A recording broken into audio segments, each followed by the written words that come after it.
Hey guys, how's it going? Today we're going to be looking at a Viktor gameplay. Now you might be thinking, haven't I already seen this game? And you'd be kinda right. So my last video covered this same match from the Tiberius's viewpoint. This time we're doing Viktor's viewpoint. Couple of reasons for that. Most of the time, especially in the point fights, he's on the other side. So you get a very different perspective on it all.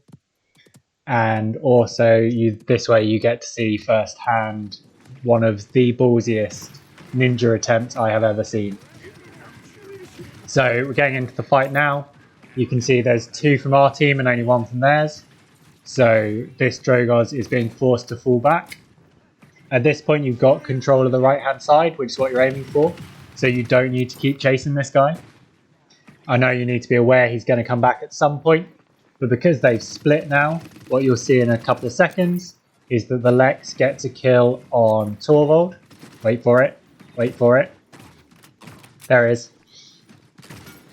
Now, Viktor does get revenge for this, but if they'd stuck together more closely, then he would hopefully have survived. You also see the Viktor's running cardio. He's pretty aggressive in this game. So that's part of the reason. That death's just from not retreating quick enough as his team got outnumbered. I don't know if he'd realised or not. And see here, he's acting a lot like a flank. So this time he gets a kill on the Lex. That step is a mistake. So he's just walked around a wall where enemies are waiting while looking in a different direction. Either stop and cover your back or turn to face the enemies that you're about to see. And now things are under control, but you'll see the Viktor starts to push.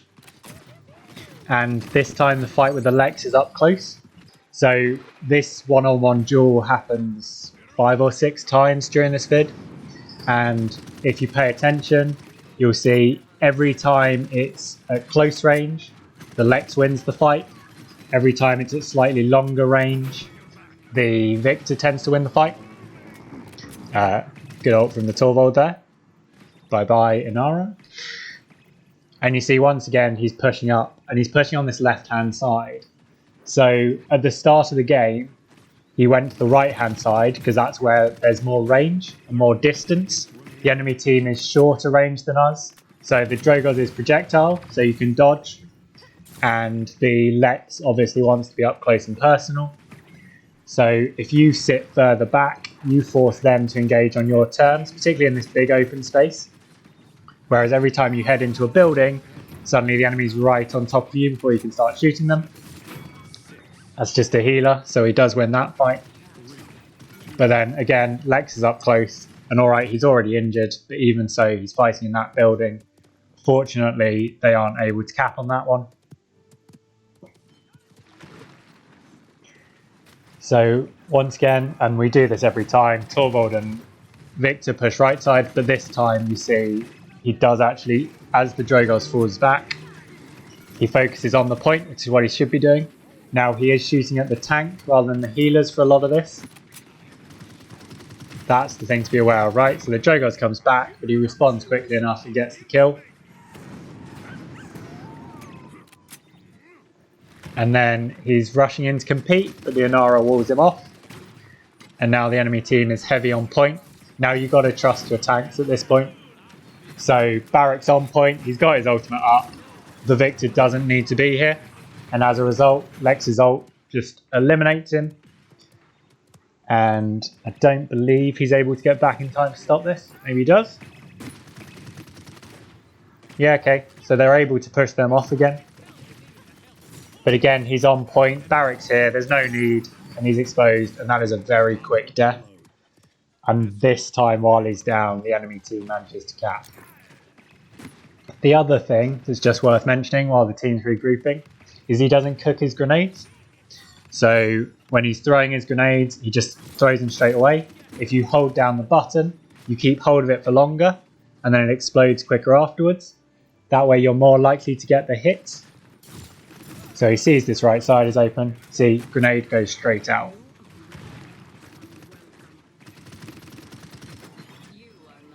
And again, he's playing like a flank.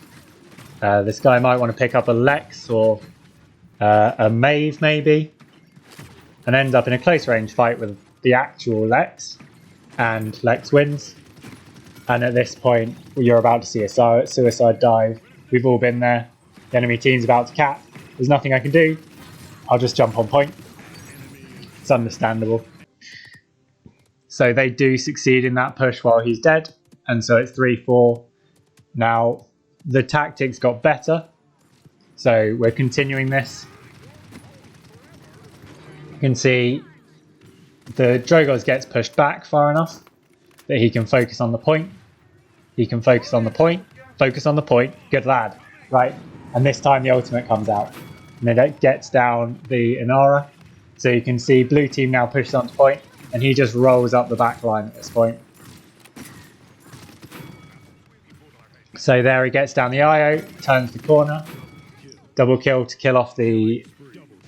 Oh, healer. I don't care what she's called. And then starts zoning out. So at this point he's doing all the right things. He's getting in cover. He's doing enough that the enemy team doesn't want to push to try and cap and contest the point. And then when he gets low, he's getting in cover and he's running away.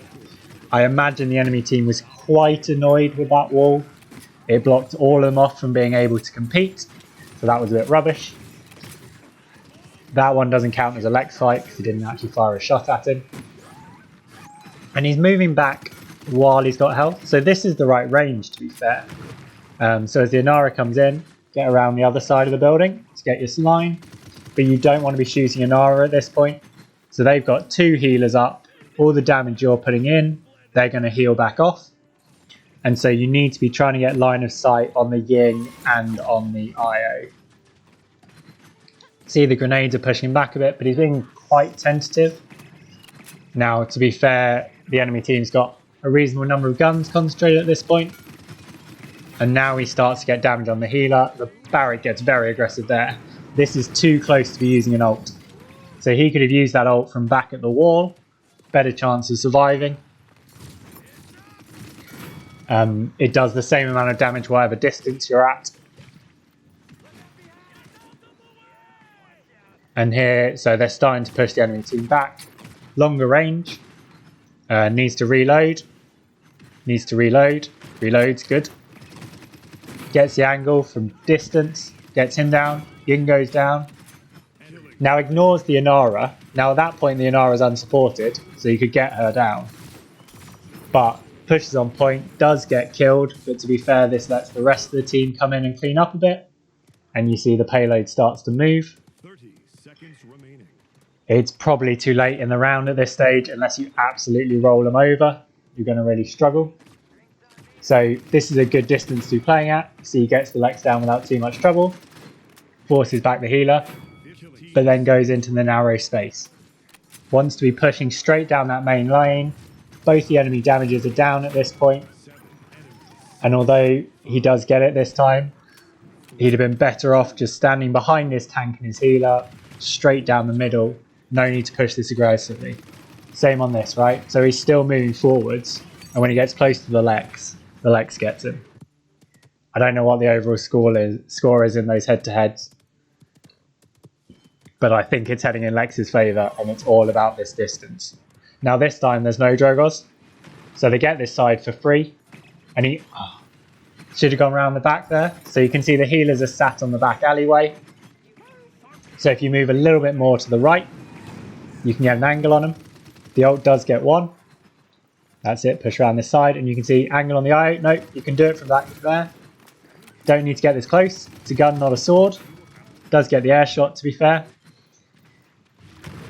But you don't need to be on point, right? You've got 2 tanks. Sit back, take the range. You're one of the longest range characters apart from the snipers in the game.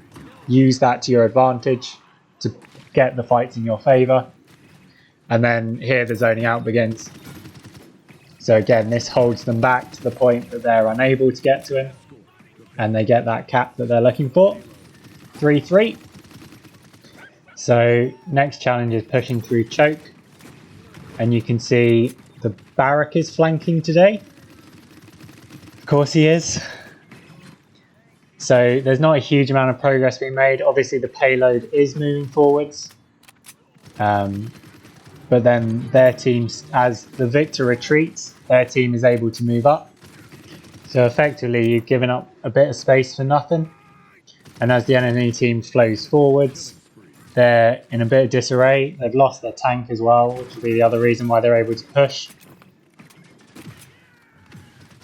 But they're just ceding ground at this point. So it's always that balance of, if you die, you go all the way back to spawn. But if you just keep retreating, then the enemy team can just keep moving forwards. And either they'll be pushing the payload or you're not able to push the payload. And this is the moment that I referenced earlier. So I'm not sure if you realised this gap was here. I think now it's definitely on purpose. And as I say, this takes guts. It never works, obviously. But here he gets on the payload. He's seen the enemy team is all focused on zoning out. No one's guarding it, which is probably the right thing, to be fair, for them. But it's just a question of how quickly will they realise. Now, he should at least be looking where the enemy is. So he shouldn't be expecting this to go all the way in, although you can feel the tension as he tries to get us forward as quickly as possible. But he should be thinking, as soon as the enemy team find me, I'm getting out of here and rejoining my team. Instead, it's a questionable ult, particularly as it doesn't come with any kills. And although it's the furthest forward it's been all point, because he then loses his life, the team needs to regroup. And in that time, because it's taken so long to get to that point, they don't have time to then successfully push. Once again, he's playing a small space, and when he steps out into the open here, he's too close to the enemy, and he gets himself killed. So we're on to 3-3. Attacking this side worked last time, so we'll give it another go, although you'll note no ult this time. So having your ult ready for the 3-3 fight is super critical, and they lose out on this because he used it during that previous attempt. Lex tries to push them off this side, but with the two of them together he can't. And this is probably over aggressive. Does get the Lex down at longer range. And again, tanks on the point, you don't need to be here. You're a backline damage, get to the backline, basically. Now, because the Lex is down and the Dragos is down, there's not a huge amount of danger here. The remaining characters aren't high damage characters. And as they get swarmed by blue team, you can see they don't last too long. And now they're just in time for the enemy team to get back. So he does the right thing. All of them are dead. I'll take as much space as possible. Get as many dismounts as possible so that they can't get onto the point. And with that, the game is won. Now, I mentioned a few times in that about his effective range. So I thought it would be useful to just head to the training grounds and show that off. So you can see from this distance, it's doing 134 a shot. Take one step forwards, 135 a shot. So this distance is where you want to be ideally shooting from. Now obviously it's a bit easier to hit if they're a bit bigger, but you can see right up in his face still does the same amount. And it's even worse with the ult, right? So from this distance, 1400 a hit. And from this distance, still does 1400 a hit. And in fact, the ult does the same amount wherever you fire it from. Alright guys, that's everything for today. If you've enjoyed this video and you haven't already, please check out the Tiberius viewpoint of this same match. And if you've got a video or a game that you'd like reviewing, then drop the ID in the comments down below, which character you were playing, and make sure it was spectator at the time. And I'll do my best to give you my opinion. I'm not actually that good at this game, but a different perspective always helps, right? Catch you next time, guys.